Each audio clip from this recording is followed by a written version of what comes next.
지금부터 한국 ILO 협회와 한국노총이 공동 주최하는 국제 노동정책 토론회 미비준 ILO 협약의 검토와 비준 전망 토론회를 시작하도록 하겠습니다. 바쁘신 가운데 참석해주신 모든 참석자 여러분들께 감사 말씀드립니다. 오늘 토론회는 사회적 거리두기 및 집합 제한 조치에 맞춰서 참석 인원을 제한하여 진행을 하고 있습니다. 아울러 유튜브 녹화 중계를 통해서 온라인으로도 시청이 가능하십니다. 시간 관계상 국민의례, 노동의례 등은 생략을 하고 바로 참석자 소개를 드리도록 하겠습니다. 오늘 토론회 자리 마련을 위해서 애써주신 두 분을 먼저 소개드리겠습니다. 한국 ILO 협회 이광택 회장님 소개드리겠습니다. 한국노총 허권 상임부위원장님이십니다. 네, 오늘 토론회를 꾸려주실 분들을 이어서 소개드리겠습니다. 서울시립대 법학전문대학원 노상원 교수님이 오늘 좌장을 맡아주시겠습니다. 이어서 발제자 두 분이 계신데요. 우선 인제대학교 공공인재학부 박은정 교수님 오셨습니다. 인하대학교 법학전문대학원 김인재 교수님 오셨습니다. 오늘 토론자는 5분이십니다. 한국경총 노사관계법제팀 이준희 박사님 오셨습니다. 그리고 지금 자리에 안 계시는데요. 전북대학교 법학전문대학원 김영문 교수님, 저기 뒤에 계시네요. 네, 그리고 국민대학교 법과대학 정철 교수님 토론자로 참석해 주셨습니다. 고용노동부 국제협력 담당관실의 권순지 서기관님 오셨습니다. 그리고 저희 한국노총 정책본부의 이상윤 차장님 토론자로 참석하셨습니다. 자, 이어서 개회사를 이광택 교수님을 모시고 듣도록 하겠습니다.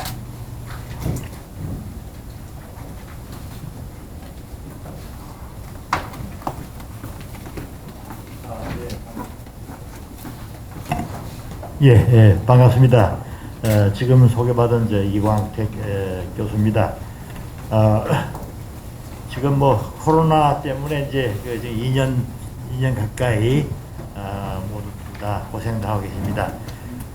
그럼에도 불구하고 이제 모든 것이 다 이렇게 열심히 또 활발히 또 진행되고 있는 것도 또 사실입니다.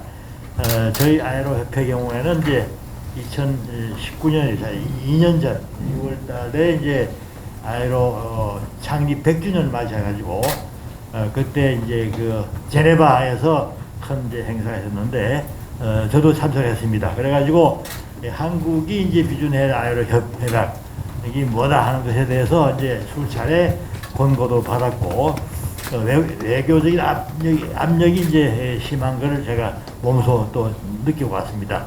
그래가지고 이제 2000년 내 와가지고 아주 본격적인 그 ILO 협약 비준 작업을 했고 그 전에 이제 정부에서는 이제 관련 법을 먼저 개정해야 되겠다 해가지고 그 개정 작업을 한 결과 국회에서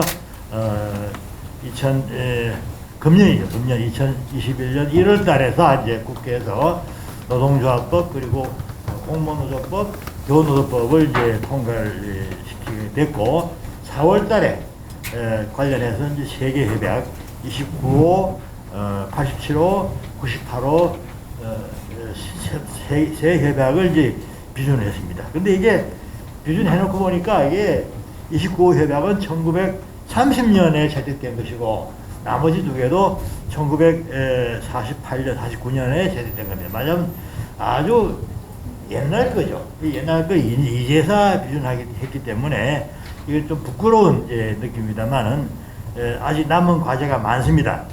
105호 협약 비준이 또 바로 이제 시급하게 요구되고 있고 이거는 또 뭐 국가보안법이나 또 이제 이 파업 노동자에 대한 이제 징역형 선고 이런 것들이 있기 때문에 국내법이 아직도 이제 감당을 못하고 있다 하는 그런 실정입니다. 그 나아가서 또 중요한 협약들이 많이 있습니다. 오늘 뭐 자세히 얘기가 나오겠지만은 지금 이제 4차 산업혁명에 들어가면서 요구되고 있는 이제 사정이 뭐냐면 저희가 이게 조사를 해보니까 하나는 이제 그 평생 교육이고 그러니까 지금까지 우리가 배운 기술, 학문 이런 것들이 다 금방 낡아지기 때문에 새로운 학습을 하기 위해서는 향상교육, 재교육, 평생 교육을 해야 된다는 것과 또 중간중간에 생긴 인터벌을 채우기 위해서 사회보장제도가 촘촘히 이렇게 안전망이 갖춰져야 된다. 그래서 이제 사회보장에 관한 이런 확실한 이제 대책이 있어야 된다. 이 두 가지 큰 요구였습니다. 그런데 이제 지금 아이로 협약에는 지금까지 8개의 사회보장 관련 협약이 있는데 우리는 하나도 비준을 안 하고 있습니다. 그러니까 지금 갈 길이 멀다. 이제 금년 4월에 비준한 것은 그런 이제 종결점이 아니라 종착점이 아니라 이제 시발점이다. 이제부터 진짜배기 비준을 이제 해나가야 한다 하는 이제 그런 과제를 저희가 안고 있습니다. 자, 또 비준하면 뭐 하느냐? 요새 여러분들 뭐 방송이나 들어보면 뭐 52시간제란 말을 듣게 됩니다. 참 황당무계한 일이죠. 53년 근로기준법 제정할 때 48시간제였는데 지금 70년이 가까이 지났는데 이제 와서 52시간제는 무슨 소리입니까? 이거는. 우리나라는 이제 53년에 48시간제를 시작을 했고 89년에 46시간, 90년에 44시간 갔다가 2008년에 40시간제에다가 주 5일제. 지금 금융노련에서 지금 이제 허원 위원장 오셨지만은 그렇죠. 그때 생생합니다. 금융노조가 굉장히 열심히 뛰어가지고 주 5일제를 관철했습니다. 그리고 거기에 따라서 근로기준법을 개정한 것이 2008년이고 2011년 노태우 정부 때 바로 40시간 협약을 비준을 했습니다. 옛날에 그렇게 했는데 한참 지난 말이죠. 2018년 근로기준법을 개정하면서 주 52시간제라는 말을 여기저기 뭐 거리낌 없이 지금 사용하고 있다는 이 사실입니다. 그러니까 안 지키는 겁니다. 그 내역은 여러분 아시겠지만은 40시간제 했지만은 정부는 68시간을 운영을 했던 것이죠. 그러니까 토요일, 일요일 근무를 치지 않아가지고 그것도 행정해석 가지고 아무런 법적 근거 없이 행정해석으로 68시간까지 이렇게 막 운영을 했는데 그게 잘못됐다 지적을 하니까 노동부가 이제 잘못을 반성 안 하고 법률로 개정해주면 따르겠다 이렇게 해가지고 국회에서 법률 제정한 것이죠. 개정 근로기준법은.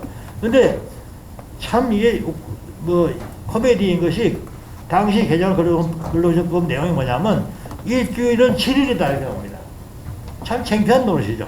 일주일은 7일이다라고 지금 근로기준법이 되어 있습니다. 그때부터 갑자기 또 52시간제라는 말도 쓰게 됐어요. 그러니까 아직도 이 코미디 같은 이런 말이죠. 뭐 이런 이제 직장에 있다 하는 겁니다. 그러니까 비준할 것도 많은데 비준한 것도 안 지킨다 하는 것이 지금 우리나라 현실이라는 것입니다. 그래서 지금 선진국 뭐 이렇게 얘기를 하지만은 아직 멀었다. 겨우 이 아이로 협약에서도 최빈국의 수준.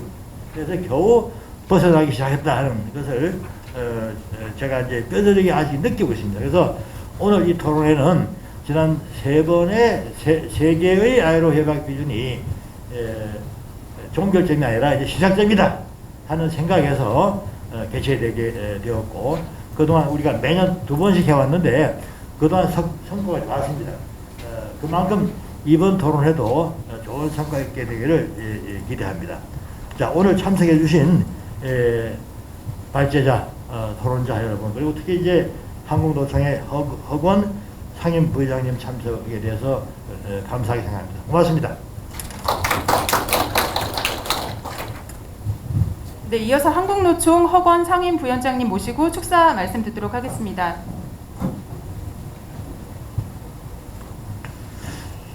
예, 반갑습니다. 방금 소개받은 한국노총 상임 부위원장 허건입니다. 2021 국제노동 정책 토론회 두 번째 미비준 아이로 협약의 검토와 비준 전망 정말로 가슴 뚫리는 얘기들입니다. 한국 사회가 한 발짝 더 나아갈 수 있는 그런 어떤 계기가 되었으면 좋겠습니다.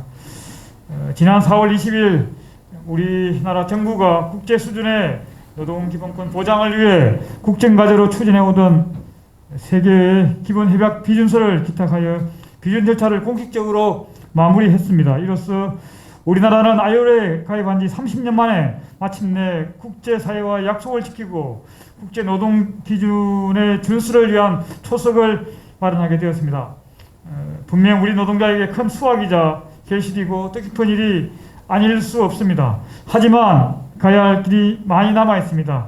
우리나라는 여전히 국제노동조합 연합이 매년 발표하는 글로벌 노동권 지수에서 최하위 등급인 법 제도에서 노동권이 아예 존재하지 않는 나라에 속해 있습니다. 기본 협약 중 제105, 제105호 강제노동 철폐 협약은 아직도 미비준 상태로 남아 있습니다. 기본 협약 이외에도 비준이 시급한 우선 협약과 기술 협약이 산책해 있습니다.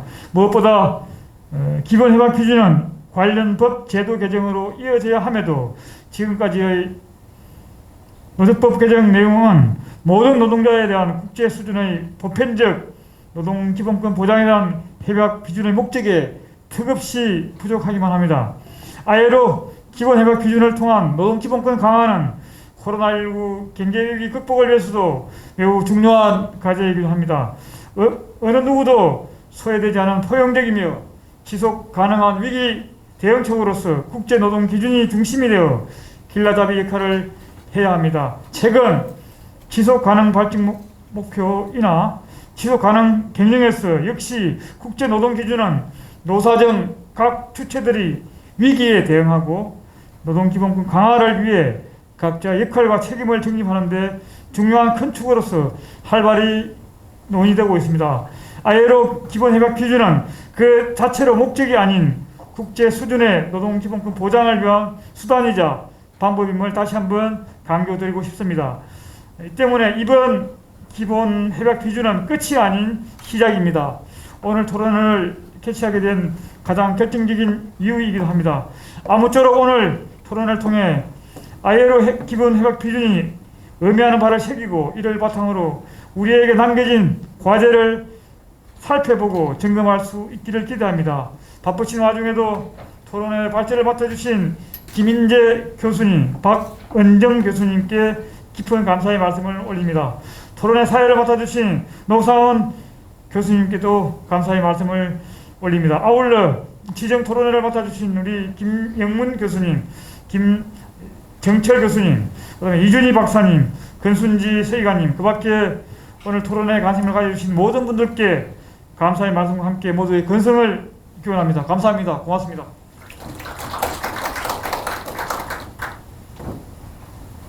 네, 그러면 사전 행사를 모두 마치고 본격적인 토론회를 토론회 좌장을 맡아주실 노상원 교수님께 마이크를 넘겨서 시작을 하도록 하겠습니다.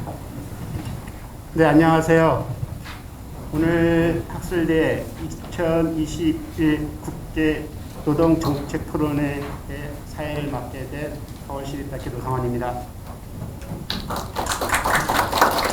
네, 오늘 주체는 사단법인 한국ILO협회와 한국노총이 미비준 ILO 협약의 검토와 비준 전망이라는 주제를 가지고 토론을 갖고 있습니다. 오늘 축사를 해주신 그리고 계획설 이강택 교수님께서는 이번에 우리가 비준안 세계 핵심 협약 비준을 위해서 큰 역할을 해주신 그런 역할을 해주셨습니다. 그런데 또 교수님께서는 이것이 끝이 아니다. 우리는 또 새로운 준비를 해야겠다는 거. 은퇴하셨지만은 다시 한번 우리가 노동 선진국, 노동 존중 사회로 가기 위해서 ILO 협약의 비준을 통한 준비 그리고 우리의 공감대를 어떻게 형성해야 될 것인가에 대해서 오늘 토론회를 갖고자 이렇게 준비를 하신 것 같습니다. 그에 맞춰서 오늘 발제는 존경하는 우리 김희재 선배님께서는 ILO 사회보장 분야의 ILO 협약 비준의 과제 그리고 박은정 교수님께서는 우리나라 ILO 미비준 협약과 비준 검토서 검토를 해 주시겠습니다. 그리고 오늘 토론회는 지정 토론은 노사와 그다음에 학계의 두 분, 한 분은 노동법을 검토를 해주실 거고 또 한 분은 또 사회부장에 관한 검토를 해주실 거로 기대를 합니다. 그리고 정부 쪽에서는 권순지 서기관님께서는 정부의 입장에 대한 토론을 있겠습니다. 그래서 정해진 시간은 우리가 모두 종합토론 포함해서 5시에 끝나게 되어 있습니다. 그래서 시간에 맞춰서 진행하는 것이 저희 역할로 알겠습니다. 그러면 이제 바로 발제로 들어가겠습니다. 발제는 박은정 교수님께서 우리나라의 ILO 미비준 협약과 비준 가능성 검토라는 주제로 발제를 해주시겠습니다. 네, 부탁드리겠습니다. 네, 안녕하십니까. 소개받은 박은정이라고 합니다. 제가 오늘 발제할 내용은 우리나라의 그 ILO 미비준 협약들을 중심으로 해서 자료집의 1페이지에 있는 바와 같이 이제 좀 몇 차례에 걸쳐서 연구 용역 형식으로 비준 가능성을 검토한 바가 있습니다. 그 연구의 결과들을 중심으로 해서 말씀을 드리고, 그래서 뭐 이 입장이 반드시 맞다거나 뭐 제가 이렇게 의견을 밝힌다라고 해서 완전히 비준 가능하다라고 말씀드리는 건 물론 아니고, 제 입장에서 연구를 진행하는 과정에서 검토를 하며 몇 가지 장애가 있기는 하지만 그래도 이 정도면은 우리나라가 별다른 문제 없이 우리 지난번에 펀더멘털 협약과 관련해서 여러 가지 논란이 발생했던 바와 같은 그러한 아주 중대한 장애는 없이 비교적 간단하게 비준이 가능하겠다라고 생각이 되는 몇 가지 협약들을 중심으로 말씀을 드려보고자 합니다. 다만 이제 이렇게 몇 가지 협약들이 이 검토를 해보겠다라고 말씀을 드렸지만은 이러한 협약들이 비준이 될 가능성이 있느냐와는 별개로 이러한 협약들을 비준할 필요가 있느냐, 또 그러한 의미가 충분히 담겨 있고 국제사회에 던지는 메시지가 어떤 것이냐 하는 것도 상당히 고려를 해야 될 것 같고요. 또한 최근에 2페이지에서 보시는 것처럼 SRM이라고 해서 그 ILO가 이제 정기적으로 기준 검토 작업반을 설립을 해서 워낙 이 협약들이 오래된 협약들이 많다 보니까 현재의 시점에서 이 협약들을 재정비하는 작업들을 하고 있습니다. 그 가운데에서 몇 가지 협약들은 폐지가 되고 몇 가지 협약들에 대해서는 더 이상 비준을 받지 않고 또한 몇 가지 협약은 대체하는 그런 조치들을 취하고 있고요. 이 작업이 지금 이번 분기에 시작된 것이 2016년부터이고 이 작업이 앞으로도 계속 당분간은 진행될 예정인데, 이 과정에서 지금 우리가 검토하게 될 여러 협약 가운데에서 몇 가지 정도는 뭐 철회된다든지 혹은 폐지된다든지 하는 수순을 밟게 될 수도 있다라고 하는 가능성도 충분히 검토를 해야 되지 않을까 하는 생각이 들고요. 어쨌든 그러한 가능성을 전제하고 2페이지 중간에서 보시는 것처럼 현재 업투데이트, 그러니까 현행 협약이라고 불리는 분류가 되고 있는 협약은 총 79개가 있습니다. 우리나라는 총 32개 협약을 기준한 상태인데 이 가운데에서 2개는 이미 폐지가 된 협약이고요. 그래서 실질적으로는 30개 협약에 비준된 상태인데 이 가운데 작년에 이제 세계 기본 협약을 뺀다면 27개가 지금 현재 효력을 갖고 있는 협약이라고 할 수가 있겠습니다. 작년이 아니고 올해인데 자꾸 제가 1년 먼저 기준을 했다고 착각을 하려고 하고 있습니다. 그런데 4페이지에서 보시는 것처럼 ILO 회원국들이 평균적으로 비준한 개수를 한번 따져보면은 이 ILO 회원국 192개국의 평균 협약 비준 개수가 약 43개입니다. 여기서 이제 32개라고 4페이지에서 써놨는데 앞에서 말씀드린 것처럼 2개는 폐지되었고 3개는 아직 효력이 발생하지 않아서 지금 실질적인 효력을 갖고 있는 협약은 27개이고요. 그렇다면 전체적으로 평균치에 상당히 미치지 못하는 숫자를 나타내고 있다라고 하는 것은 사실입니다. 게다가 이제 이런 ILO 협약의 비준이라고 하는 게 그 작년부터 있었던 FTA 관련 분쟁들을 살펴보면 이것이 이제 국제적인 통상과의 관계에서도 역시 문제가 될 수 있다라고 하는 것을 보여줬었고, 그런 것들을 모두 고려하여 6페이지에서 보시는 것처럼 몇 가지 협약을 이제 검토하면서 최대한 비준이 가능한 협약들은, 또 의미가 있는 협약들은 비준에 나가고, 입법적인 조치 등에 약간 장애가 있어서 중장기적으로 검토해야 될 비준들은 충분히 그런 그 검토를 거쳐서 비준을 해 나가는 방식이 필요하지 않나라는 생각이 들고요. 그래서 6페이지 하단에서 보시는 것처럼 말씀드렸듯 몇 차례의 연구를 통해서 단기적으로 비준이 가능하다라고 판단이 되는 협약이 한 7개 정도가 있었습니다. 여기서 이제 단기적으로 비준 가능하다 혹은 중장기적으로 비준 가능하다라고 하는 구분의 전제는 입법적인 조치가 좀 필요하냐 아니냐와 같은 것이었습니다.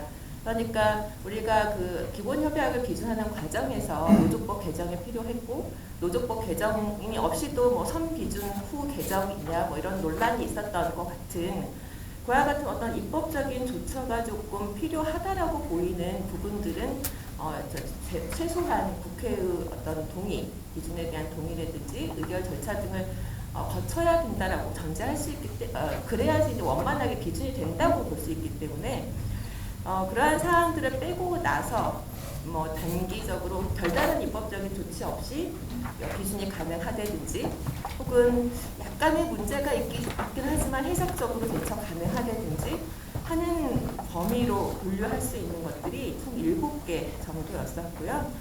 그 가운데에서 지금 제가 오늘 발제에서 말씀드리고자 하는 협약은 총 4개의 협약입니다. 특히 7페이지에서 보시는 것처럼 그 단기 비준 가능하다라고 보이는 협약을 다 말씀드리기는 조금 어렵고, 95호의 임금보호협약이나 118호의 사회보장에서의 내외국민 균등 배우에 관한 협약, 또 121호의 업무상 재해급여에 관한 협약, 173호의 사용자 도산시 청구권 보호 협약 같은 것들이 지금 현재의 시점에서는 충분히 비준 가능성이 있고 비준에 의미가 있지 않을까라는 생각이 드는데, 다만 이 121호 협약은 뭐 제가 보고서 그 자료집에 썼긴 했습니다만은 지금 현재 좀 검토가 되고 있는 대상 협약입니다. 그래서 그렇기도 하고, 또한 뒤에서 102호 협약을 말씀해 주실 김인재 교수님의 102호 협약의 내용들과도 상당히 밀접한 연관성을 가지고 있어서 저는 오늘은 95호, 118호, 173호만 말씀을 드리고 121호 협약은 102호 협약 안에 포함시켜서 김인재 교수님의 발제로 대신하는 것으로 좀 하도록 하겠습니다. 예. 전체적으로 7페이지 표 3에 보시는 것처럼 현행 협약의 목록이 있고, 말씀드렸듯 이제 제가 연구를 통해서 몇 가지 단기적으로 검토 가능하다, 비중 검토 가능하다라고 보고 있는 협약들은 이렇게 약간 진하게 음영 표시가 된 협약들이고요.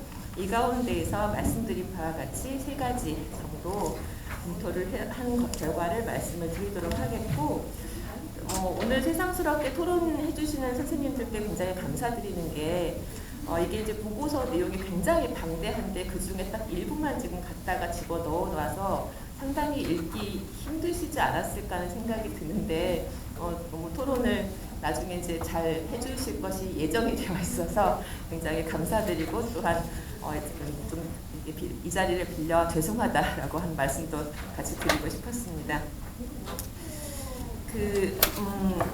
9페이지에서부터 제가 발제문을 조금 확인해 가면서 말씀드렸듯 이제 보고서 내용은 굉장히 방대했는데, 연구 내용은 굉장히 방대했는데 그 가운데서 일부의 규정 내용들만 갖다가 지금 실어놓은 상태라서 좀 보고서 이 발제문을 직접 확인하면서 말씀을 드리는 것이 진행하는데 원만하지 않을까라는 생각이 들어서요.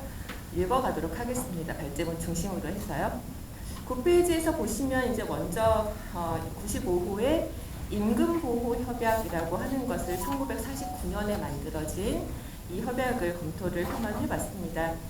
이 협약에서는 임금이라고 하는 것을 전체적으로 받을 수 있고 받을 것이라고 이제 정의를 하고 있습니다.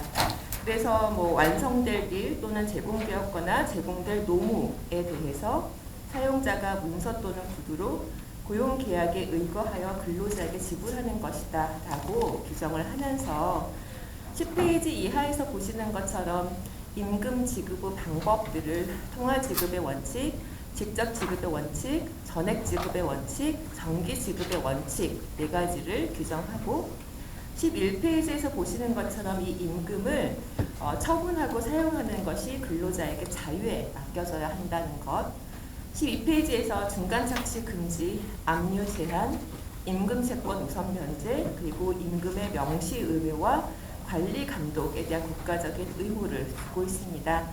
내용만 살펴보셔도 아시다시피 지금 현재 우리의 근로기준법과 임금채권 보장법 등에 따라서 이 내용들이 그렇게 어마어마한 것을 담고 있다거나 하는 것은 아님을 알 수가 있으실 텐데 다만 13페이지에서 보시는 것처럼 몇 가지 이제 장애라고 볼 수 있는 것이 있기는 합니다. 우선 적용 범위와 관련해서 95호 협약은 사실상 지금 현재 우리 근로기준법의 적용 범위나 하는 것과는 조금 다릅니다. 예컨대 가사 사용인 같은 경우에도 사실은 포함이 되게 되어 있는데 다만 이제 협약에서는 협약에 대해 적용과 관련해서 노사 간의 협의를 거쳐서 협약 규정의 전부나 일부를 적용하지 않을 수 있을 것을 예정하고 있고 이러한 점들을 감안한다면 협약을 비준을 하더라도 그 적용 범위와 관련된 문제는 좀 발생하지 않을 것이다 라고 저는 생각을 했고요. 두 번째가 13페이지 마지막 문단에 보시는 것처럼 임금을 정의하는 방식에 있어서 조금 차이가 있습니다. 95호 협약에서는 국내 법령으로 정해진 보수나 소득이 임금임을 나타내고 있고요. 우리나라는 근로기준법 2조 5호를 통해서 임금을 정의하고 있어서 기본적으로 근로의 대가로서 지급이 되는 우리나라 근로기준법상의 임금과 95호 협약이 표현하고 있는 완성되었거나 앞으로 완성될 일, 14페이지 상단입니다. 또는 제공되었거나 앞으로 제공될 서비스라고 표현하는 것은 의미상으로는 큰 차이가 없다라고 생각이 되고요. 또한 판례상 이 임금을 정의하는 것이 조금 제약적이지 않나라고도 생각할 수 있지만은 95호 협약에서는 사용자가 문서 또는 구두에 의한 고용계약에 의거해서 근로자에게 지불하는 것이 임금이다라고 정의하고 있어서 우리나라 법원이 임금을 판단하는 기준으로서 삼고 있는 사용자의 지급 의무라고 하는 것과 상충되는 측면은 없다라고 생각이 됩니다. 다만 이제 95호 협약의 임금과 우리나라 법과 판례상 나타나는 임금의 정의를 비교해 보았을 때 이제 임금을 얘기할 때는 보통 계속성과 정기성 그리고 일률성을 얘기하고 있는 판례들이 있습니다. 일률성까지 요구를 하는 것이 95호 협약 상충의 문제가 판례상 나타나는 해석의 기준이 상충의 문제가 있지 않을까라고 생각을 할 수도 있지만은 이 일률성이라고 하는 것을 임금의 획일성을 의미하는 것이 아니라 일정한 조건이라고 해석을 한다면 역시 큰 문제는 없을 것이라고 생각이 되고요. 14페이지 하단에 보시는 임금 지급의 방식에 있어서는 큰 문제는 당연히 없다고 보입니다. 다만 이제 그 맨 마지막에 임금 처분과 사용의 자유라고 하는 규정을 95호 협약에 두고 있는데 이에 대한 내용이 국내법에서는 없어서 이게 상충의 문제가 발생하지 않을까라고도 볼 수 있지만 사실 임금 처분과 사용의 자유는 굳이 법상 선언되지 않더라도 당연히 근로자들의 기본적인 권리로서 헌법상의 재산권 보장으로부터 누출된다고 볼 수 있을 것이고 또 헌법재판소에서도 헌법 23조 1항에 의해 보호되는 재산권은 사적 유용성과 그에 대한 원칙적 처분권을 내포한다라고 보고 있습니다. 그래서 임금 처분과 사용의 자유에 대한 규정 자체가 없다는 것이 기준에 큰 문제를 일으키지는 않을 것이다 라고 생각이 되고요. 다만 이제 약간 논란이 될 수 있는 부분이 15페이지 중간 부분에 보시는 임금 지급 장소와 관련해서 95호 협약이 규정하고 있는 바가 있습니다.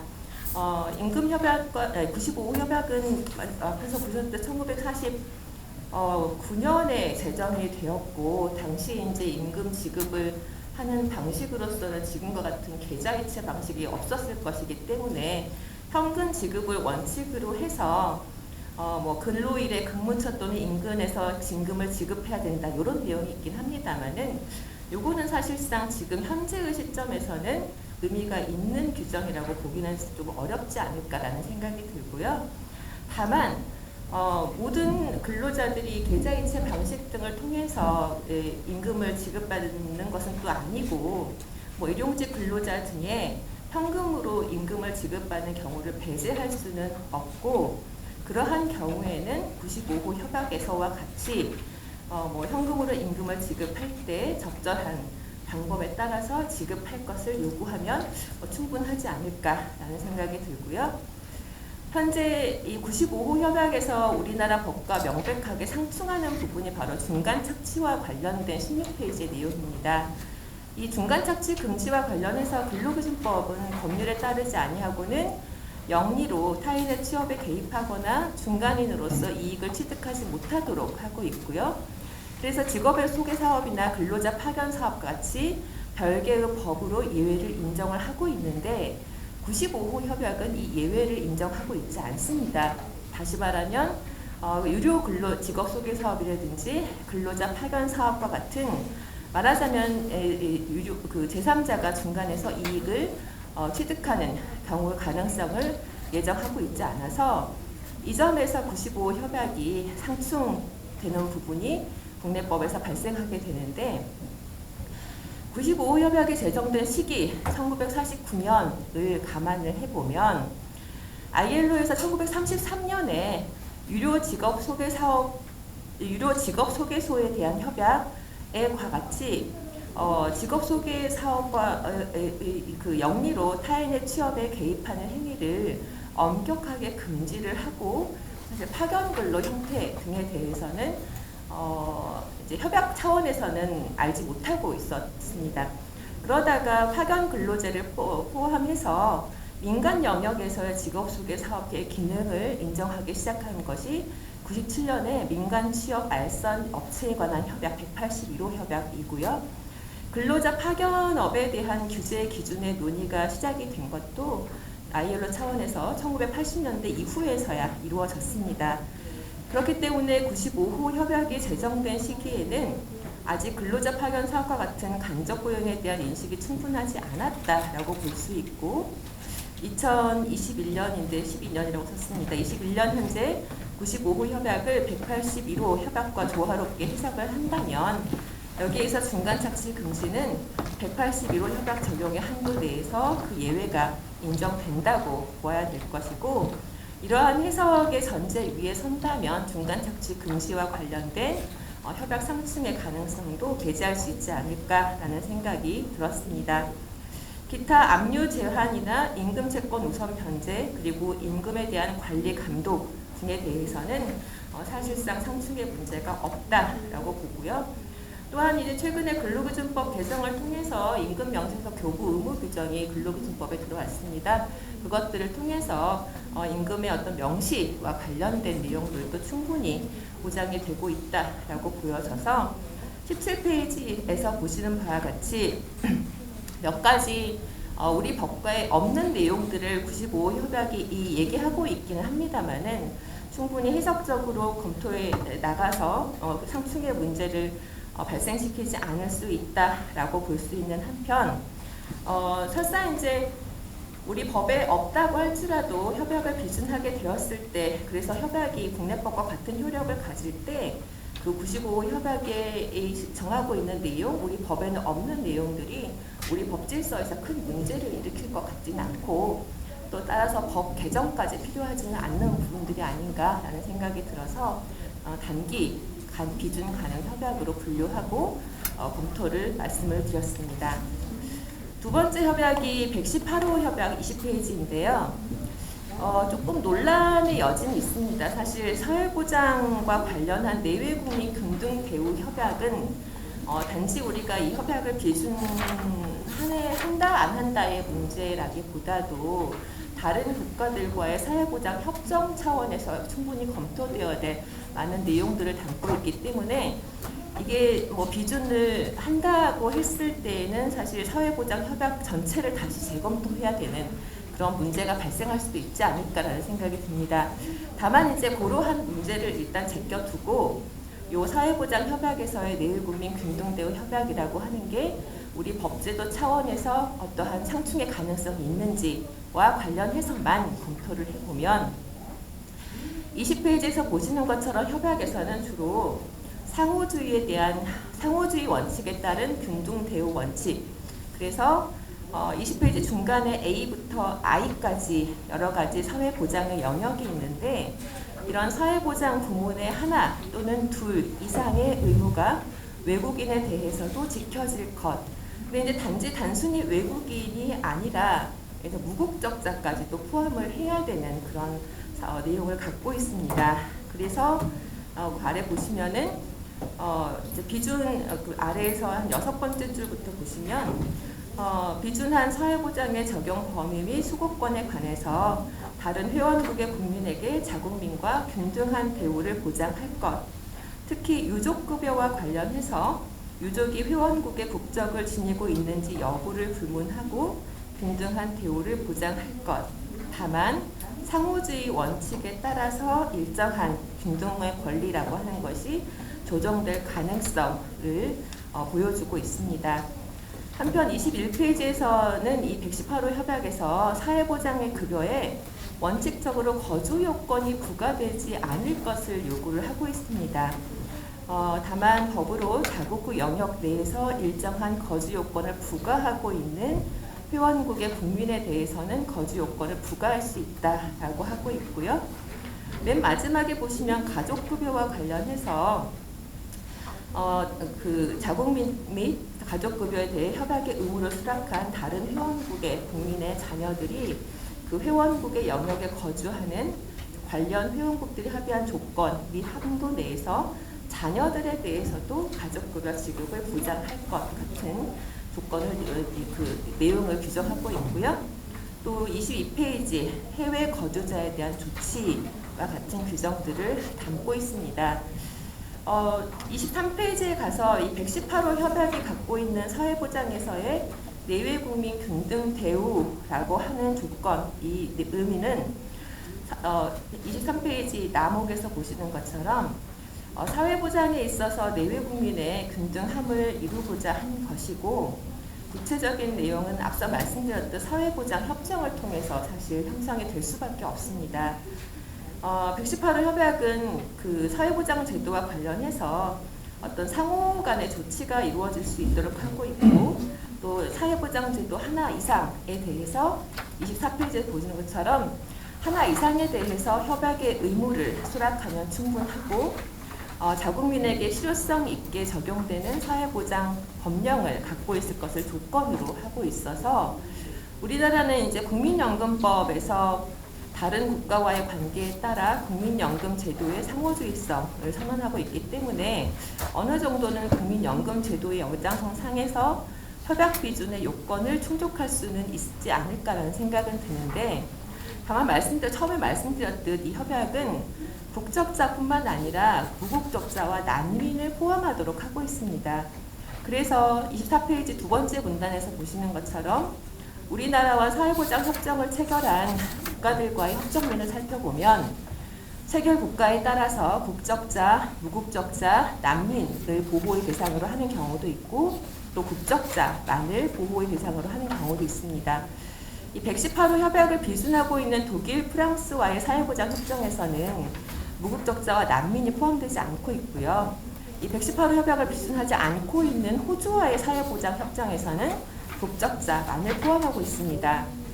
아일랜드에서의 경우에는 118호를 비준하고 있음에도 불구하고 우리나라와 체결한 사회보장 협정에서 이 협정은 어느 한쪽 채약 당사자국 또는 양 채약 당사국의 법령을 적용받거나 적용받아온 모든 자라는 식으로 표현이 되어 있어서 국가와의 사회보장 협정마다 필요에 따라서 다른 내용들이 규정이 되고 있는데, 그래서 118호 협약을 비준하게 될 경우에 이제 판단을 해보자면은 이러한 118호 협약이 열거하고 있는 여러 가지 사회보장 부문 가운데에서 모두를 다 비준해야 되는 것이 아니라 그 중에 하나만 비준을 해도 상관이 없기 때문에 여러 가지 의무들을 가운데에서 특정한 협약을 특정하여 하나 정도, 한두 개 정도는 그 기준에 나갈 수 있지 않을까라는 생각이 들고요.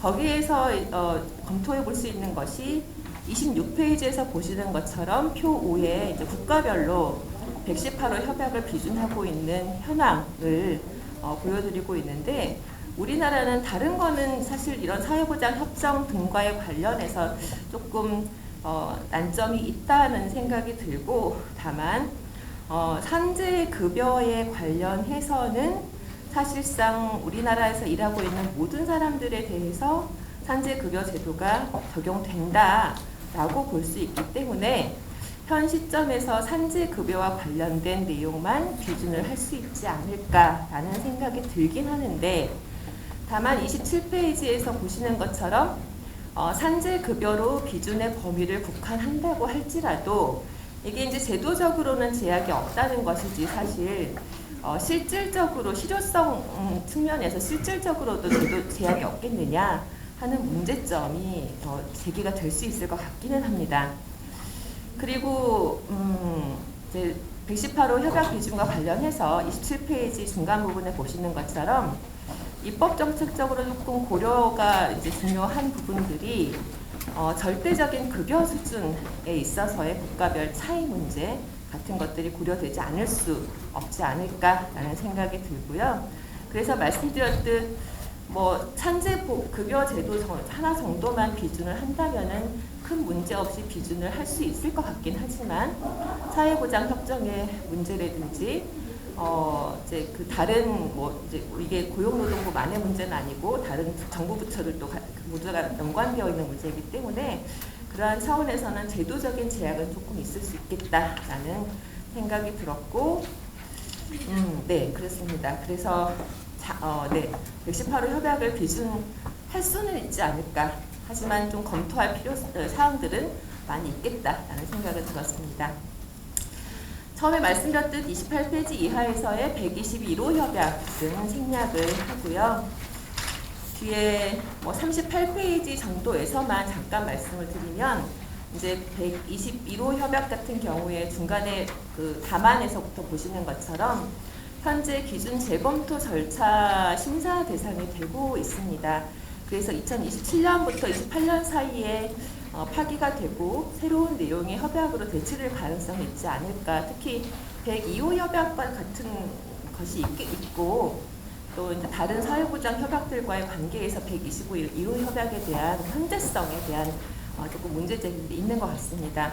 참고를 하면서 검토해 나가면 될 것 같고요. 마지막으로 173호 협약은 도산시 근로자 청구권 보호에 관한 협약인데, 처음에 보여드렸던 임금과 관련된 협약에서 큰 문제가 없었던 것처럼 사용자 도산시 근로자 청구권에 관한 협약은 우리나라의 임금채권 우선 변제 제도와 임금채권 보장 제도를 수립할 것을 요청하는 협약입니다. 물론 세부적인 사항에서는 약간 차이가 있긴 하지만 전체적으로 우리나라의 제도와 그렇게 크게 불일치하는 점이 없기는 하지만, 43페이지에서 보시는 것처럼 약간의 근로기준법의 우선 변제나 두 번째 문단입니다. 임금채권보장법의 최단금 지급 모두 원칙적으로 모든 사업 또는 사업장에 적용되게 되어 있긴 한데, 지금 이제 계속 걸리는 부분들이 가사 사용인과 동거하는 친족만으로 구성된 사업 등의 값이 적용 범위가 조금 제외되고 있는 부분들, 이런 부분들이 물론 다른 협약 비준과도 좀 관련되어 있는데요. 이런 부분들이 계속 걸림돌이 되고 있고, 이 법에 의해서 적용에 제외되는 범위의 근로자에 대해서 임금 채권 보호 제도가 적용되지 않을 수 있는 측면에서는 173호 협약과의 상충 문제가 발생하긴 하는데 173호 협약에서는 뭐 노사단체와 협의해서 고용관계 특수성이 있는 경우에는 예외를 둘 수 있다라고 하고 있습니다. 그리고 그 예외를 둔 것에 대해서 정기적으로 보고서에 적어서 제출을 하라, 정보를 제공하라라고 되어 있어서 그러한 의무를 충족한다면은 사실 비준에 걸림돌이 된다라고 보기는 어렵다는 생각이 들고요. 두 번째에서 이제 우선 변제 특권과 관련해서 173호 협약의 그 우선 변제 특권의 대상이 되는 채권의 범위와 우리 법상의 우선 변제 대상의 특권의 대상이 되는 범위가 이제 그 퇴직금 청구권과 임금 청구권 우리나라는 이제 개월수를 제한하고 있기 때문에 그게 이제 조금 문제가 될 수가 있습니다. 특히 44페이지 중간에 보시는 것처럼 173호 협약에서는 퇴직금 전액을 우선 변제의 대상으로 하는 것처럼 규정을 하고 있습니다. 그래서 이게 문제가 될 수가 있는데 역시 173호 협약에서는 국내 법령에 의해서 우선 특권에 의한 근로자 청구권의 보호를 사회적으로 수용될 수 있는 수준의 소정의 금액으로 제한한다 할 수 있다라고 규정을 하고 있어서 이러한 규정들을 충분히 활용을 해서 비준을 한다면 큰 문제는 없을 것이다 라고 생각이 되고요. 결국 45페이지에서 좀 요약적으로 정리한 바와 같이 가사 사용인의 문제 또 친족 등 고용관계의 특수성과 관련된 문제들에 대해서 우리가 충분히 해명할 수 있는 자료를 제공할 수 있다면 이제 비준에 큰 걸림돌은 되지 않을 것이다 라는 생각이 들어서 이상과 같이 4가지 협약에 대해 하나는 생략했지만 4가지 협약의 비준 가능성 검토에 대한 말씀을 드렸고요. 처음에 서론에서 말씀을 드린 바와 같이 48페이지 잠깐 넘어가서 보시면 마지막으로 처음에 말씀드린 바와 같이 어떤 협약을 비준할 것인가 또 비준을 해야 되는가에 대한 필요성은 지금 우리 이 사회가 가지고 있는 어떤 이 협약의 필요성, 의미 같은 것과 충분히 연관성을 가지고 검토해 나가야 될 것이다 라고 생각이 되고요.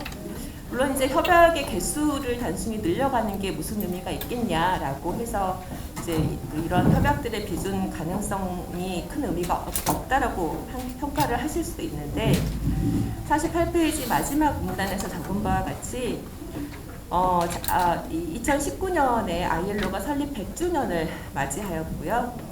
당시 187개 회원국들에 대해서 최소한 1개 이상의 협약을 비준할 것을 촉구하는 캠페인을 실시한 바 있습니다. 그러니까 이제 숫자가 중요하다는 거죠. 어떻게 보면은요.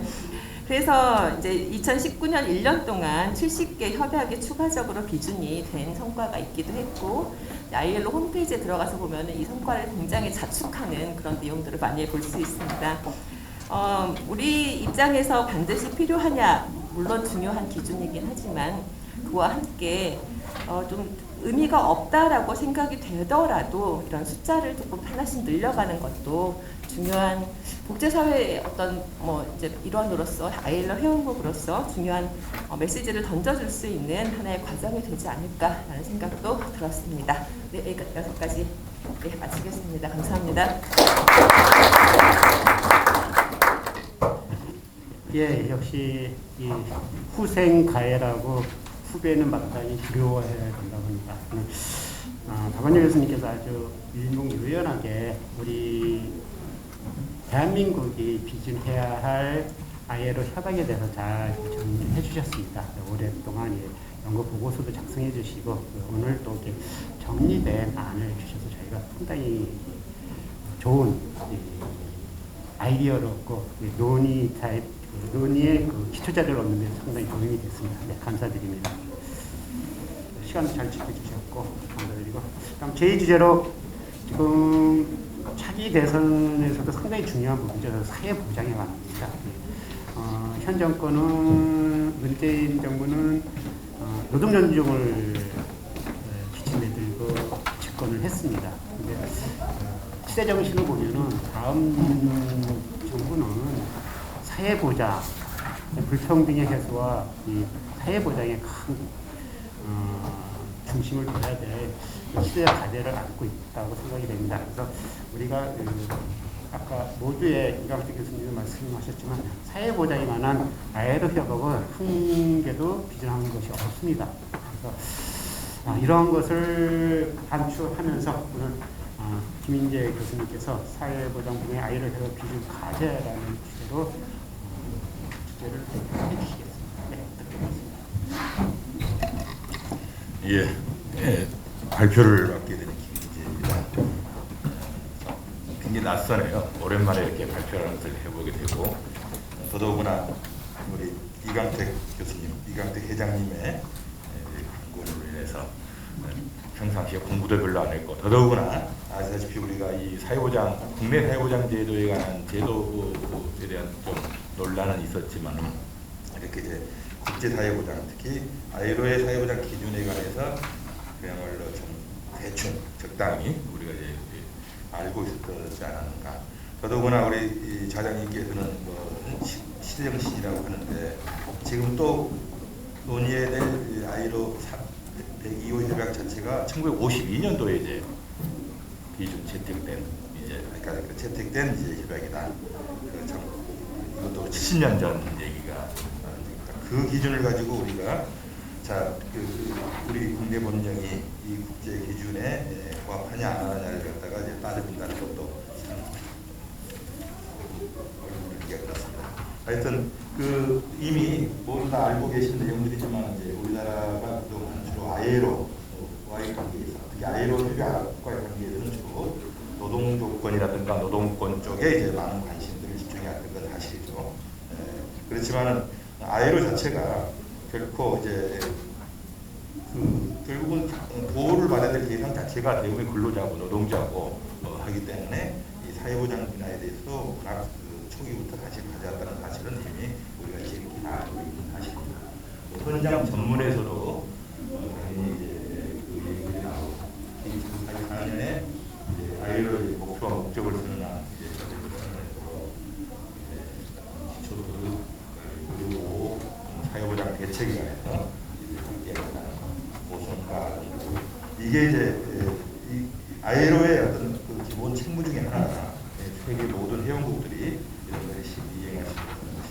그래서 이제 우리가 이제 ILO 협약이 단순히 좁은 의미의 노동 조건과 노동법에 관한 협약만이 아니라 사회보장에 관한 많은 기준을 이제 제시하고 있다는 점.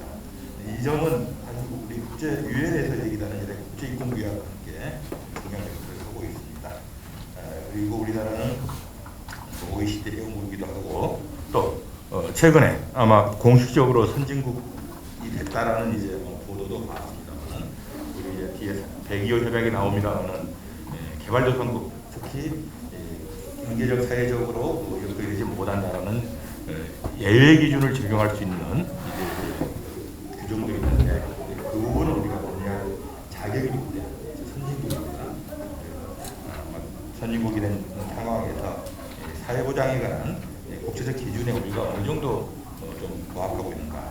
사실은 상당 부분 많이 부합하고 있는데, 그리고 박은영 교수도 말씀하셨듯이 이제 사회보장에 관한 협약들도 좀 우리 비준을 해야 될 때가 되지 않았는가라는 점에서 먼저 제 자신도 공부를 하기 위해서 ILO가 제시하고 있는 사회보장 협약의 주요 내용이 어떤 게 있는가 하고, 그 다음에 그 부분에 관해서 우리 국내법에서, 국내 제도에서 어느 정도 그 부분과 좀 이제 상충하거나 또는 비준과 관련해서 좀 검토할 게 뭔가를 보는 것으로 이제 제가 이거를 먼저 저는 우선 ILO 다 아시는 내용이지만은 ILO에서의 협약 중에 협약을 보통 주제별로 분류할 때 한 22개 항목으로 분류되는데, 전부 다 사실 노동과 사회보장이라는 게 밀접한 관련이 있기 때문에 명시하는 부분이 쉽지는 않습니다만은 사회보장이라는 타이틀이 하나가 있고 또 거기에 모성보호도 있고 사회정책, 이 아마 좀 유사하게 연결되고, 그리고 내용적으로 뭐 이주 노동자입니다만은 이 내용에는 노동조건뿐만 아니라 사회보장 기준도 내용도 들어가 있는 부분들이 있겠죠.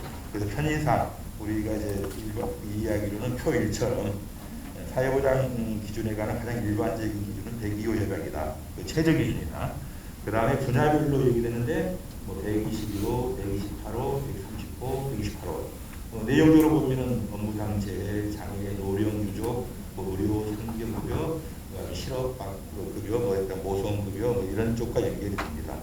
그래서 이제 보통 이제 102호 협약을 기본이라 가장 최저 기준정한 협약이고, 이제 분야별 협약은 보면 나중에 보면 나오지만은 형식상은 그 전에 있었던 30년대 다시 있었던 이제 그 개별 분야에 대한 협약들을 이제 개정하면서 102호 기준과 를 102호 협약의 기준을 최저 기준으로 하고 이것보다 상향시키는 기준으로 이제 하고 있고, 그렇게 되면서 자연스럽게 후속 협약들을 이제 채택하게 되면은 102호 협약은 이제 적용되게 되는 것이고, 뭐 아시다시피 102호 협약은 엄청난 의미를 가지고 있다.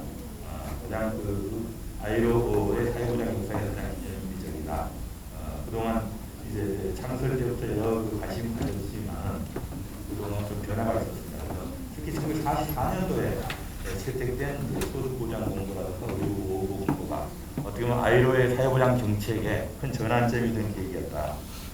자료 지금 52쪽에 나옵니다만은 그런 의의를 얘기하죠. 보통 사회보장 적용에서 보편주의를 도입했다든가, 또 사회보장의 이제 보호 영역에 있어서의 이제 그 포괄성, 뭐 이런 부분을 도입했다든가, 또 기존에는 주로 사회보험 방식만 주로 얘기하다가 공공부조 방식까지 얘기를 하게 됐다든가, 뭐 이런 얘기들이 사회보장 협약의 가장 중요한 의의를 얘기합니다. 그래서 관련된 내용은 자료에 보시고, 그래서 53쪽에 보면은 그 상당히 방대합니다. 그래서 이제 총칙부터 시작해가지고, 근데 핵심은 제2부부터 제10부까지 9개 부의 급여의 종류가 나열되어 있습니다. 나중에 제가 얘기했습니다만 가장 우리가 보통 사회보장이 제공하는 급여의 기본적인 유형이다. 그래서 의료급여, 상병급여, 실업급여, 노령급여, 무제급여, 가족급여, 고성급여, 장애급여, 육급여, 전급여 이렇게 그러니까 거의 우리도 좀 익숙한 내용들이죠. 이런 내용들이 있습니다. 그래서 이제 현재 59개국이 비준인데 제가 뒤에 표로 이제 정리를 해드립니다만은 이제 우리나라는 비준하지 않고 있다. 이 ILO 102호 협약의 특징을 이제 크게는 한 4가지 정도로 보는데, 다행히 그러니까 이 모든 방지한 것을 한꺼번에 다 비준하라는 건 아니다. 국가의 이제 경제사적 조건에 따라 단계적으로 비준이 가능하다.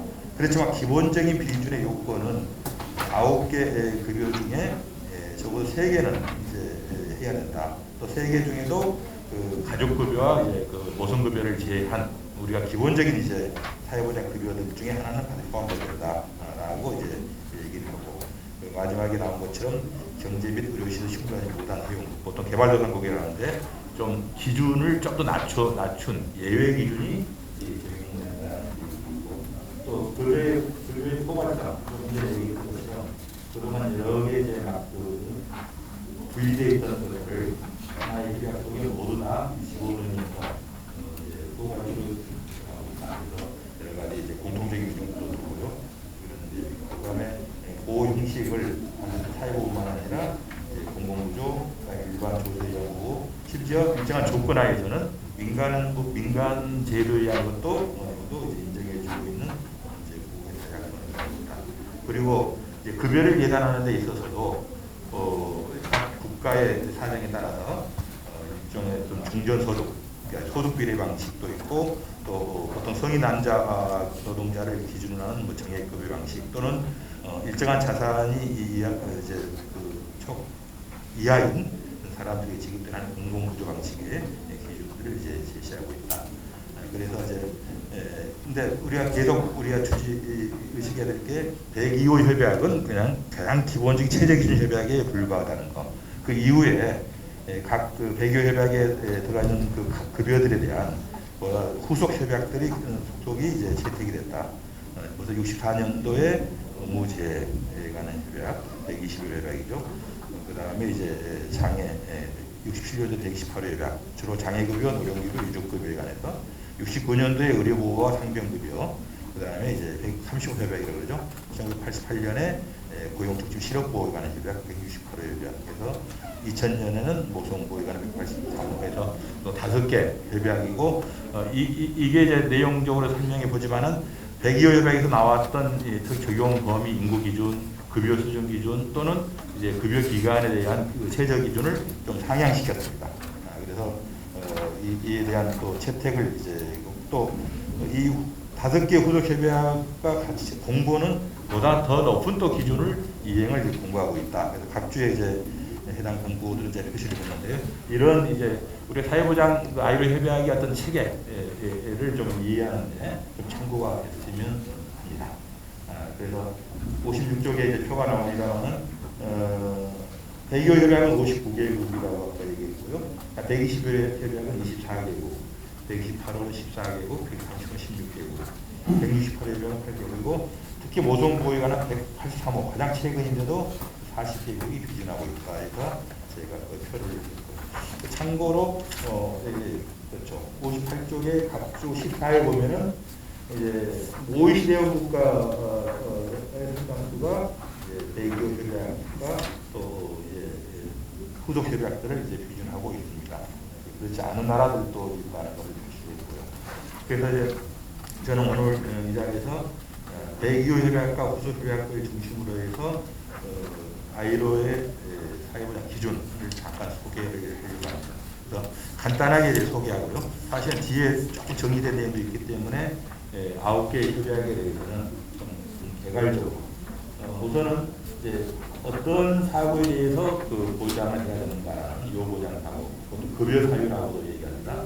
그 다음에 이제 피보호자, 즉 적용 인구 문제, 그 다음에 급여의 수준, 그 다음에 또 수급 자격 요건 문제, 급여 기간 문제, 이런 걸 모두 기준으로 해서 우리가 그 협약의 조문도 사실 이 순서대로 거의 돼 있습니다. 그래서 뭐 이걸 좀 더 풀어서 설명을 하는 게 좋겠지만은 좀 표현하는 형식이 우리 국내법 표현하고 좀 다릅니다. 그래서 가능하면은 조문을 그냥 충실히 그대로 좀 적어 놓은 걸로 대신했습니다.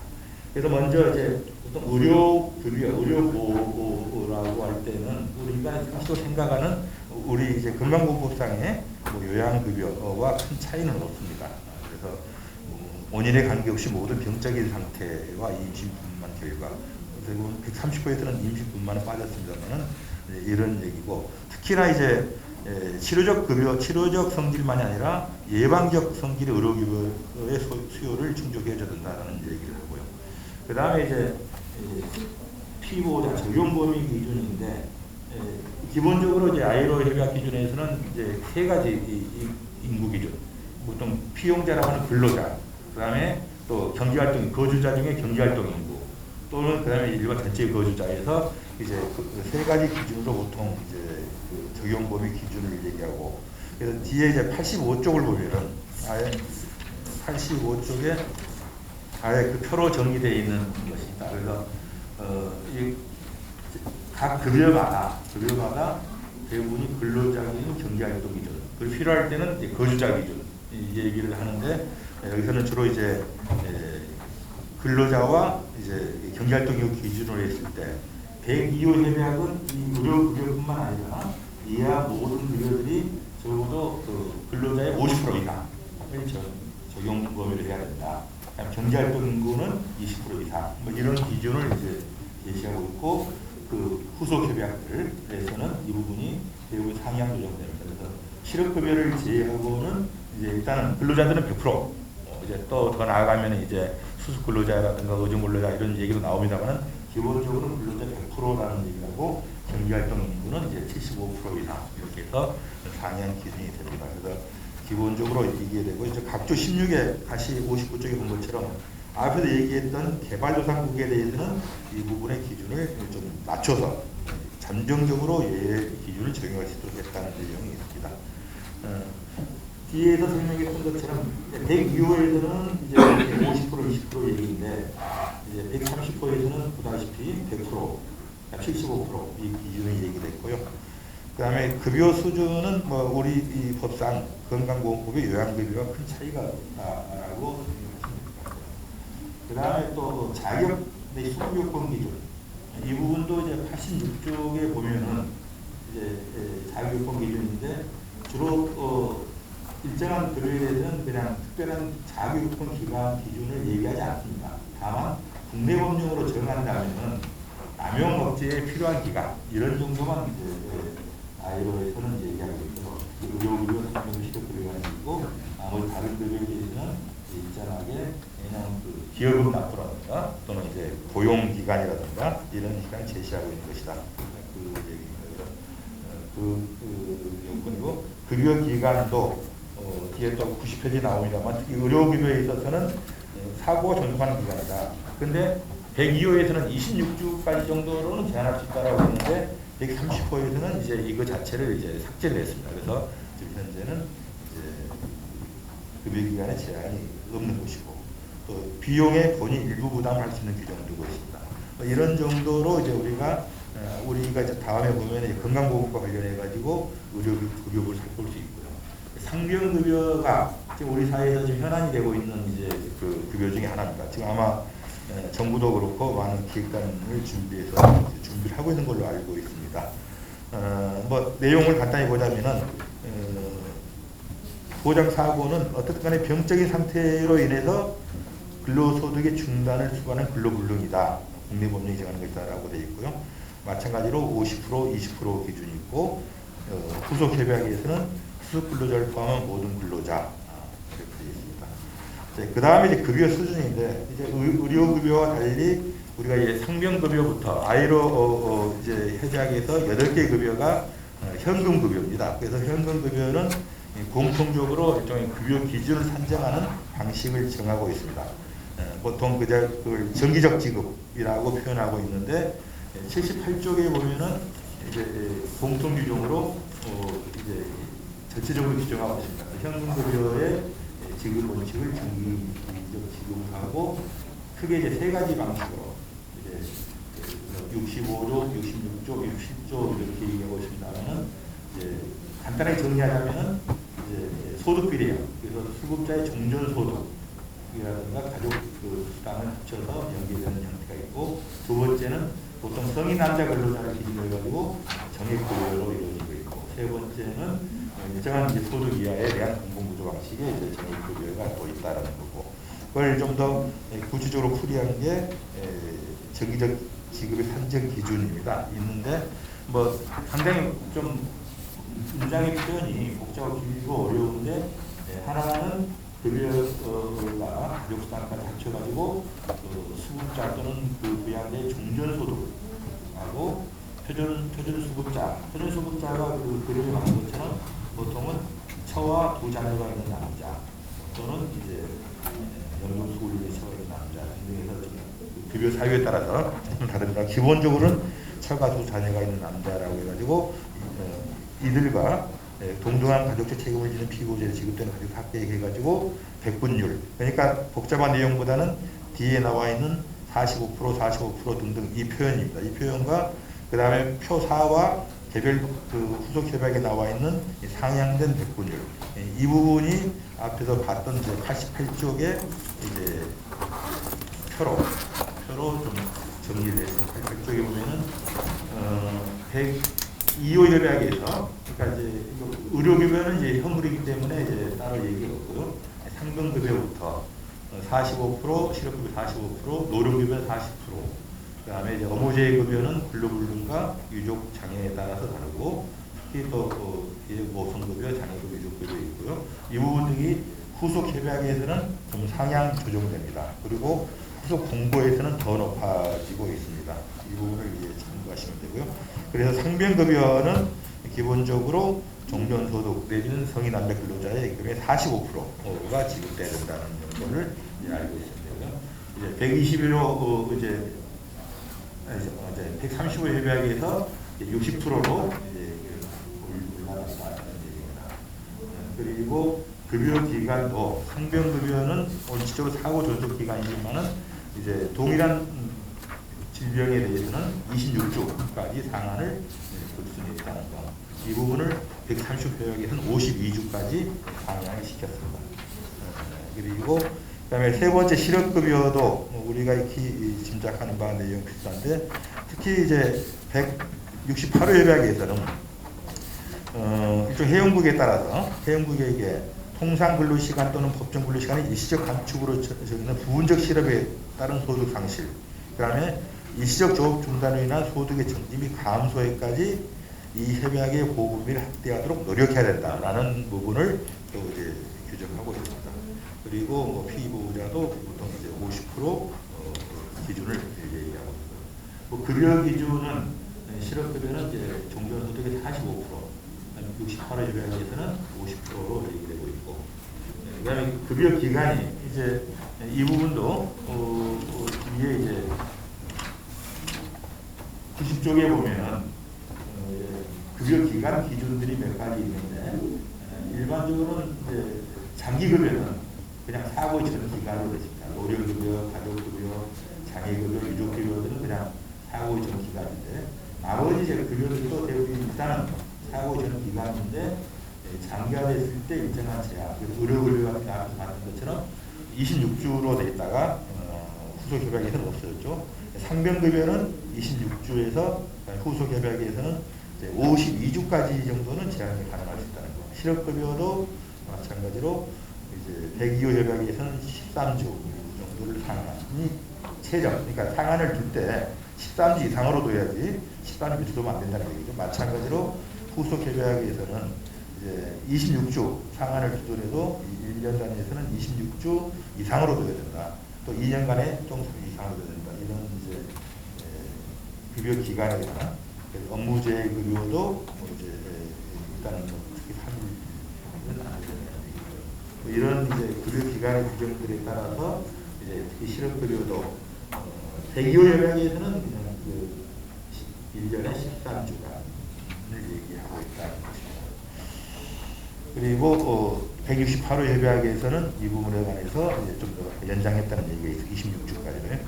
노령급여도 우리 이제 이게 우리 노령급여, 그다음에 장애급여, 유족급여는 우리 국민연금법상의 현행 제도와 비교를 할 수가 있는데 일단은 사고는 뭐 일정한 나이가 초과된 때 살아있으면 된다는 얘기인데 그 소정 연령을 최소 65세로 해야 된다. 65세 이상으로 하면 안 된다. 그렇지만 65세를 초과하려고 할 때는 이제 인구적, 경제적, 사회적 기준을 충분히 고려해가지고 통계적인 측면에서 정할 수 있다라는 겁니다. 그리고 마찬가지로 피고자 기준도 똑같고, 그다음에 급여 수준이 또 중요한데 어쨌든 이 부분은 종전소득의 40%, 그다음에 128에 45%입니다. 근데 여기서 우리가 오해하지 말아야 될 게 우리 나중에 보면 나오는 소득 대체율을 자꾸 얘기하는데 우리나라는 주로 40년 기준으로 얘기하고 있고, 근데 ILO는 이제 아래 보면은 30년 기준입니다. 기본적으로 기여금 납부라든가 고용기간이 30년 기준, 그다음에 거주는 20년 기준 이렇게 하고 또 67쪽에 본 것처럼 그 기준이 이제 반 정도 되면은 감액, 최소한 감액된 연금을 보장해줘야 된다는 얘기고요. 업무제 급여, 우리 이제 산재 급여 얘기입니다만은 사실은 저는 이 부분을 오늘 박은영 교수님이 120일 협약에 대해서 상세한 설명을 할 거로 생각하고 저는 제도에 대한 기본적인 것만 소개를 하려고 했습니다. 그래서 자세한 내용은 우리 오히려 박은영 교수님의 글을 참조해 주시고요. 마찬가지로 뭐 알다시피 그 업무상 재해로서는 당연히 우리 식으로 말하는 요양급여, 의료급여를 해야 될 게 있고 병증의 상태죠. 그 다음에 근로불능에 대한 현금급여, 장애에 대한 현금급여, 그다음에 유족에 대한 현금급여, 그 내용들이 당연히 이제 사고가 되겠죠. 제가 그래서 68쪽에다 박은영 교수님의 글을 염두에 두고서 그냥 업무제의 지원이라든가 직업 능력을 국립법원이 정하를 하고 있다고 글만 쓰고 나왔어요. 이 내용은 이제 어떤 내용들이 하나하나가 또 중요한 목록인 것 같은데,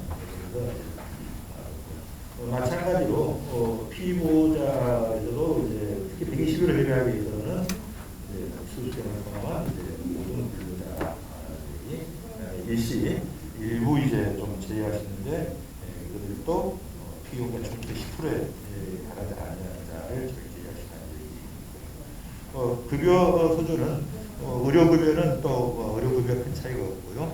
그다음에 정기적 지급의 현금급여에 있어서도 오히려 69조 69페이지 중간에 본 것처럼 근로불능에 대해서는 종전소득 내지 성인 남자 근로자의 50%, 장애는 50%, 유족 40%, 근데 121호에서는 좀 더 올라갔죠. 그런 내용입니다. 뭐 어쨌든 간에 이제 사고 그러니까 재해 발생 당시에 해외국 영향내에 고용돼 있으면 이제 자격요건이 된다.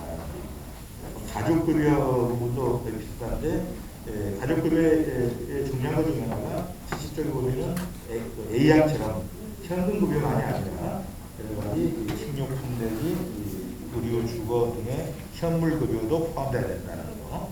그리고 급여 수준은 일단 보통 성인 남자 근로자의 3% 임금의 3%에다가 이제 자녀 수를 곱해야 된다라는 얘기고요. 일정한 요건이 있습니다. 모성급여 부분에 이제 보면은 모성의 의료급여 부분이 있고 또 모성의 이제 현금급여 부분이 있다는 얘기입니다.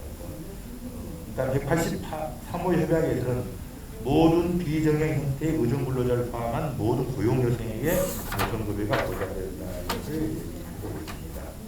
그래서 71쪽에 보면은 이제 현금급여의 경우에 특히 근로소득 중단에 대한 급여는 중견소득의 45%, 183호 협약은 67%입니다. 그리고 이제 출산 전후 휴가는 14주 이상해야 된다. 그리고 출산 후 휴가는 6주 이상해야 된다는 얘기, 이런 부분 등이 있습니다. 그리고 장애급여의 부분에 대해서 일반 내용보다는 보호 대상에서 74쪽에 보면은 128호 협약은 피훈련을 포함한 모든 근로자라는 부분이고요. 그다음에 근로 수준도 이제 40%, 그다음에 128호 협약은 50% 이상. 그리고 우리가 장기 급여이기 때문에 일정한 기여금 납부라든가 구용기간의 요건이 있고요. 이런 내용이 있습니다. 그 다음에 유족급여도 노령급여, 장애급여와 규정 시기가 비슷합니다. 그래서 유족에 대한 피보호자 기준도 충분히 우리가 이해하고요. 그 다음에 급여 수준에 있어서는 40%, 그 다음에 상향된 기준은 45% 얘기합니다. 특별히 상세하게 설명할 필요는 없을 것 같습니다. 그래서 이런 정도로 우리가 ILO가 이제 얘기하고 있는 9개 기준에 관한 것들을 살펴보면서 그다음에 동시에 이제 78쪽에 공통사항했던 현금 급여 기준의 100분율도 그냥 넘어가겠습니다. 얘기를 했으니까요. 그다음에 80쪽에 외국인 고령자에 대한 균등대우 문제, 이 부분도 다 아는 거고요. 그다음에 급여 중단 정지 사유를 예시하고 있고, 특히 81쪽에 보면 이제 비용 부담에 관해서는 이제 사회보험 방식의 보험 기여뿐만 아니라 세금 또는 그 결합 방식이 가능하다는 얘기를 하고 있고, 여러 가지 피보호자 대표가 참여해야 된다는 거, 그다음에 정의적인 연차복을 해야 된다. 이런 내용들이 102호 협약과 후속 협약들의 이제 주요 규정 내용이라고 얘기할 수가 있습니다. 이제 그랬을 때 이 부분이 우리 국내법령과의 관계를 이제 간단하게 살펴보면은 83쪽입니다. 뭐 사실 우리나라 경제 규모라든가 생활 수준을 봤을 때 상당 부분이 다 이제 ILO에서 정한 기준보다 훨씬 상이한 내용들이 담겨져 있죠. 다만 일부에서 조금씩 이제 결여되어 있거나 미흡한 부분도 있지 않을까 싶습니다. 알다시피 최근에 상병급여에 관한 논의들이 이루어지고 있고, 아동수당이 최근에 실시됐지만은 그 수준과 이제 적용 대상과 급여 수준에 관한 문제 제기가 있을 수가 있습니다. 그래서 표 5에서 제 나름대로 ILO 협약 기준의 급여 종류와 우리 법제를 좀 대비시켜봤고요.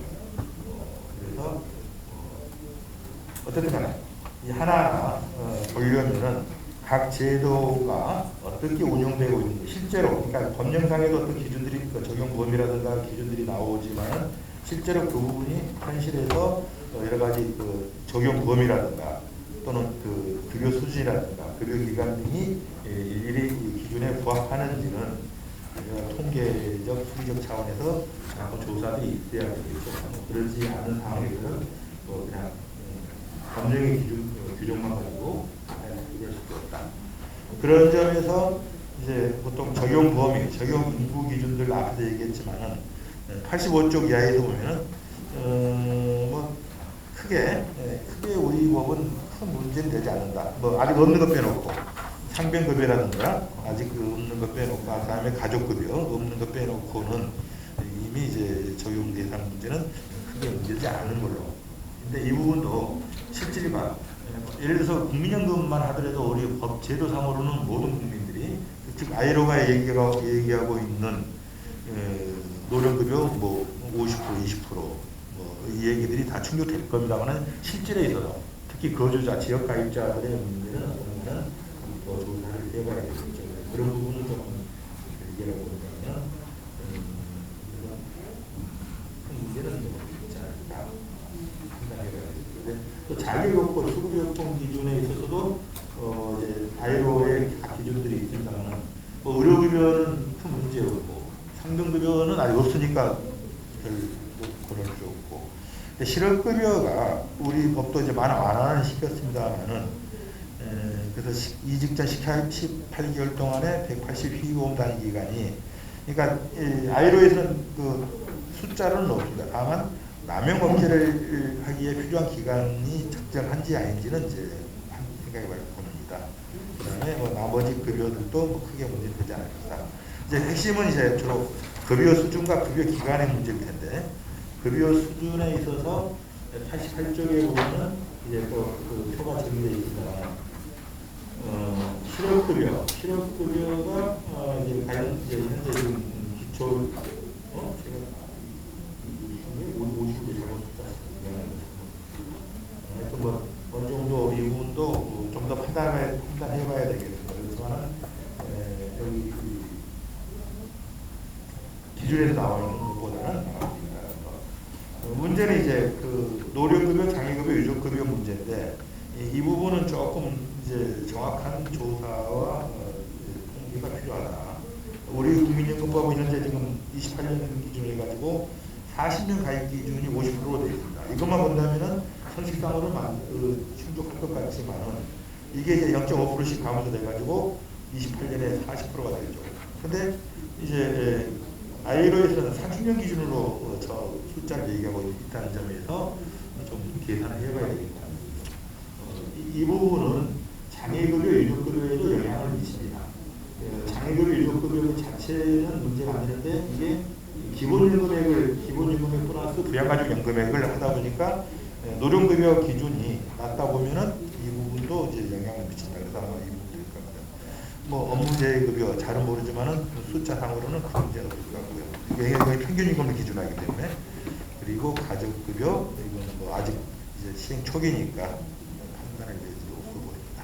그 ILO 노선급여 문제도 이건 좀 충족하고 있지 못한데 제가 잘못 쓴 것 같습니다. 네, 좀 그러니까 기준 협약은 102호 협약은 충족하는데 상위 협약은 충족이 못하는 것이고요. 예, 뭐 급여 기간도 좀 그런 문제들이 있습니다. 특히 90쪽에 보면은 의료급여는 큰 문제 안 되고, 근데 실업급여는 ILO 기준은 최고 좀 다르죠. 그래서 좀 문제가 있고요. 노령 장애 이유급여를 생각하는 것이고, 이제 급여는 솔직히 특히나 일시금은 좀 안달해가지고 가족급여 또 문제가 있다. 노동급여가 이 부분은 90일은 이제 기준에 미달된다. 예. 뭐 이 정도로 제가 가까이 살렸습니다. 근데 아시다시피 너무 방대한 범위고 이걸 다 하는데 한계가 있었다. 저도 잘 아는 부분이 아니어서 더욱더 발표가 좀 한계가 있었다. 그래서 앞으로 정부뿐만 아니라 모든 관계자들이 관심을 갖고 고민을 해줬으면 좋겠다라는 생각 이상으로 발표를 마치겠습니다. 예, 감사합니다. 우리 김민재 교수님은 전임 사회보장법 학회 회장님을 역임하셨고 오늘도 그 102호 기본 사회보장 기본 협약과 그 후속 협약에 대한 비준의 과제를 잘 설명을 해주셔서 더욱 뜻깊습니다.